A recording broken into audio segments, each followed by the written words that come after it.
요한복음 11장 27에서 44절 말씀입니다. 이르되 주여 그러하외다. 주는 그리스도시요 세상에 오시는 하나님의 아들이신 줄 내가 믿나이다. 이 말을 하고 돌아가서 가만히 그 자매 마리아를 불러 말하되 선생님이 오셔서 너를 부르신다 하니 마리아가 이 말을 듣고 급히 일어나 예수께 나아가매 예수는 아직 마을로 들어오지 아니하시고 마르다가 맞이했던 곳에 그대로 계시더라. 마리아와 함께 집에 있어 위로하던 유대인들은 그가 급히 일어나 나가는 것을 보고 곡하러 무덤에 가는 줄로 생각하고 따라가더니 마리아가 예수 계신 곳에 가서 배웠고 그 발 앞에 엎드려 이르되 주께서 여기 계셨더라면 내 오라버니가 죽지 아니하였겠나이다 하더라. 예수께서 그가 우는 것과 또 함께 온 유대인들이 우는 것을 보시고 심령의 비통이 여기시고 불쌍히 여기사 이르시되 그를 어디 두었느냐? 이르되 주여 와서 보옵소서 하니 예수께서 눈물을 흘리시더라. 이에 유대인들이 말하되 보라, 그를 얼마나 사랑하셨는가? 하며 그중 어떤 이는 말하되 맹인의 눈을 뜨게 한 이 사람이 그 사람은 죽지 않게 할 수 없었더냐? 하더라. 이에 예수께서 다시 속으로 비통히 여기시며 무덤에 가시니 무덤이 굴이라 돌로 막았거늘 예수께서 이르시되 돌을 옮겨 놓으라. 하시니 그 죽은 자의 누이 마르다가 이르되 주여 죽은 지가 나흘이 되었음에 벌써 냄새가 나나이다.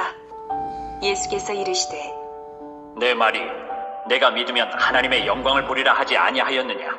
하시니 돌을 옮겨 놓으니 예수께서 눈을 들어 우러러보시고 이르시되 아버지여, 내 말을 들으신 것을 감사하나이다. 항상 내 말을 들으시는 줄을 내가 알았나이다. 그러나 이 말씀하옵는 것은 둘러선 무리를 위함이니 곧 아버지께서 나를 보내신 것을 그들로 믿게 하려 함이니이다. 이 말씀을 하시고 큰 소리로 나사로야, 나오라. 부르시니 죽은 자가 수족을 배로 동인 채로 나오는데 그 얼굴은 수건에 쌓였더라. 예수께서 이르시되 풀어놓아 다니게 하라. 하시니라. 사랑하는 형제 여러분, 6월 17일 목요일 새벽 묵상에 오신 것을 환영합니다. 식물을 길러보면 이것은 살았다거나 저것은 죽었다거나를 확정하여 말할 수 있는가 하면 어떤 식물은 죽어가고 있거나 살아나고 있는 상태이기도 합니다. 그럴 때도 죽어가고 있는 것을 죽었다고도 말하고 살아나고 있는 것을 살았다고도 하죠. 생명은 최초 부여되는 시점부터 생명 현상이 시작되어서 끊임없이 생명 자원이 공급되어야 생명 유지가 됩니다. 그래서 생명은 생명 자체의 부여와 생명 자원의 공급, 이 두 가지가 있어야 생명이 유지되는 것입니다. 생명 자체의 공급, 생명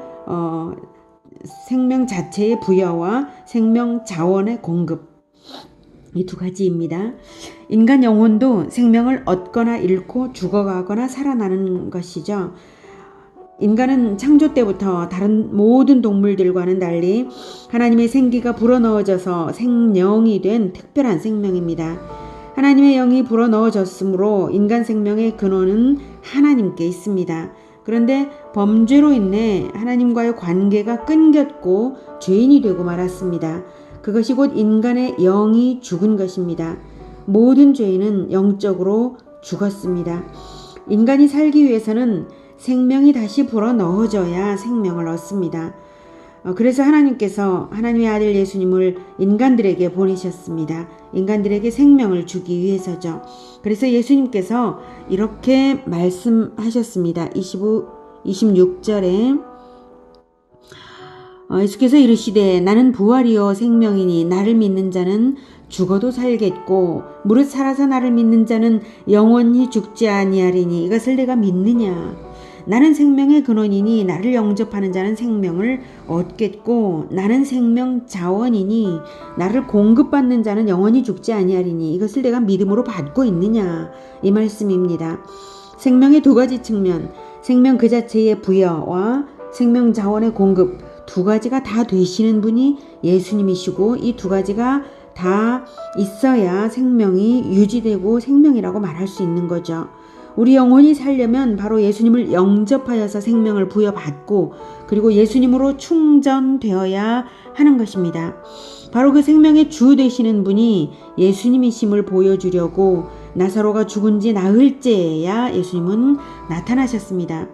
그런데 죽음은 나사로에게만 있는 것이 아닙니다. 가장 먼저 맞이하러 나온 마르다에게도 죽음 현상이 있었죠. 오라비의 죽음으로 인한 슬픔과 좌절이 그것입니다. 그래서 예수님께서 내가 부활이고 생명이다. 나를 믿니? 하시는 것입니다. 예수님의 백성이 맞다면 육신적인 죽음은 잠깐이고 영생이 있으므로 그 어떤 상황에도 좌절할 것이 없습니다. 그런데도 죽어가는 현상들이 있다면 그것은 그만큼 예수님의 생명자원 공급을 받고 있지 않다는 증거입니다.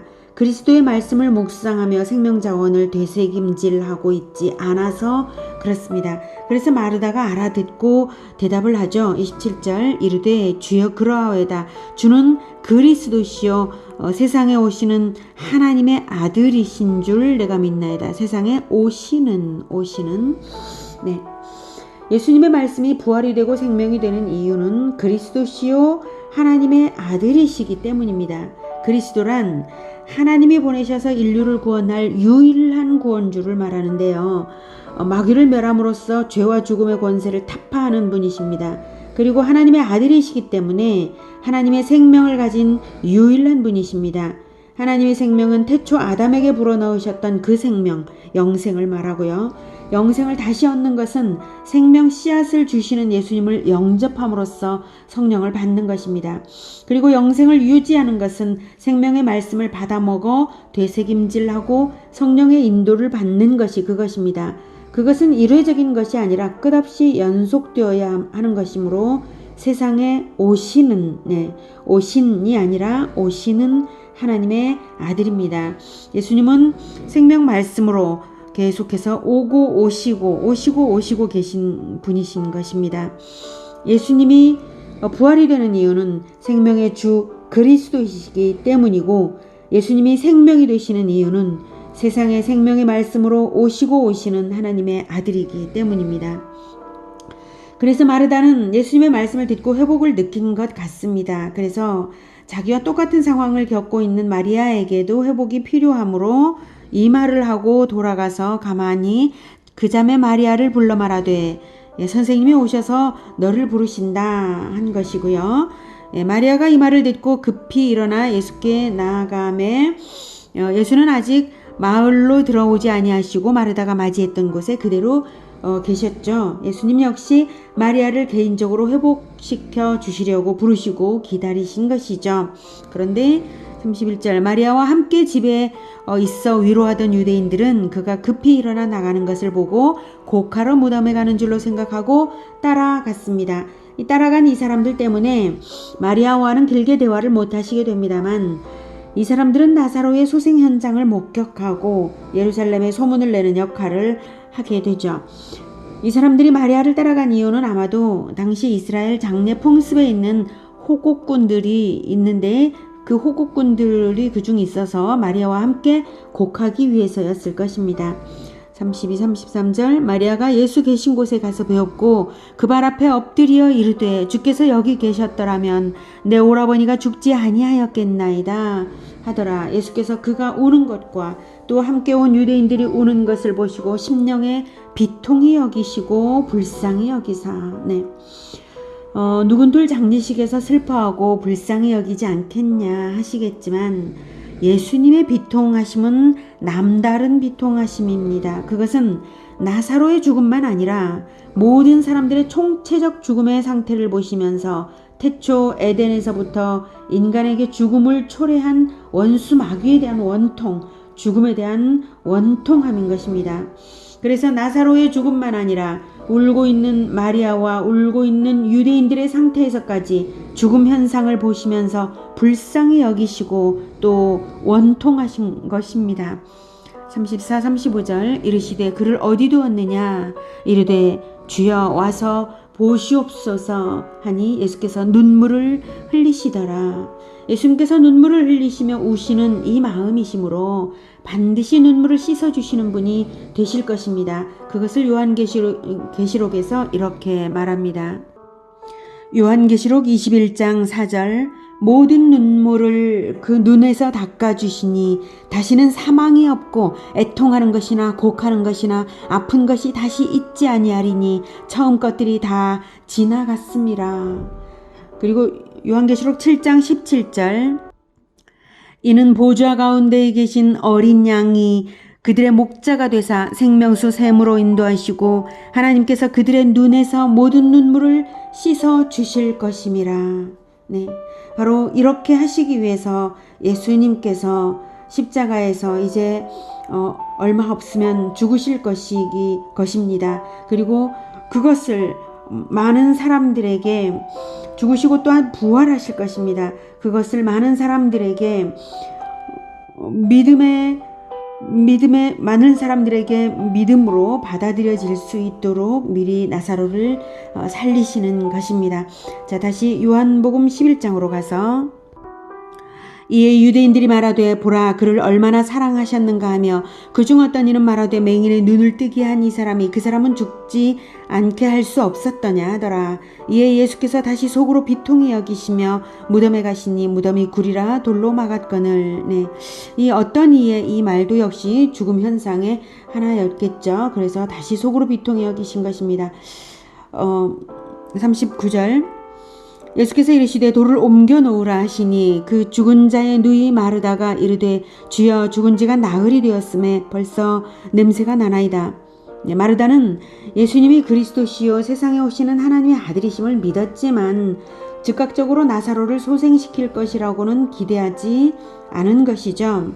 40절 예수께서 이르시되 내 말이 네가 믿으면 하나님의 영광을 보리라 하지 아니하였느냐 하시니 돌을 옮겨 놓으니 예수께서 눈을 들어 우러러 보시고 이르시되 아버지여 내 말을 들으신 것을 감사하나이다. 항상 내 말을 들으시는 줄을 내가 알았나이다. 그러나 이 말씀하옵는 것은 둘러선 무리를 위함이니 곧 아버지께서 나를 보내신 것을 그들로 믿게 하려 함이니이다. 이렇게 예수님의 이 공개적인 기도는 무리를 위함입니다. 아버지께서 유일한 생명씨앗, 아버지의 유일한 생명씨앗을 아버지께서 근원 생명되는 그 예수님을 아버지께서 보내셨으므로 이런 기도를 함으로써 아버지로부터 생명을 받아 죽은 자를 살리는 그리스도이심을 믿게 하려는 것입니다. 그리고 예수님의 부활 후에 더욱 믿을 수 있도록 하시는 것입니다. 43, 44절 이 말씀을 하시고 큰 소리로 나사로야 나오라 부르시니 죽은 자가 수족을 배로 동인 채로 나오는데 그 얼굴은 수건에 쌓였더라. 예수께서 이르시되 풀어놓아 다니게 하라 하시니라. 예수님의 표적은 완전한 표적입니다. 풀어놓아 다니게 할 정도로 완전히 나사로는 소생한 것입니다. 이로써 완전히 죽은 자를 완전히 살리심으로써 예수님은 생명의 주 되심을 증명하셨습니다. 예수님을 믿는 자는 한때 육신적 죽음은 있어도 영원한 죽음은 결코 없습니다. 한때 영적인 죽어감이 나타날지라도 그리스도 안에 있는 한 결코 영원히 죽어가지는 않습니다.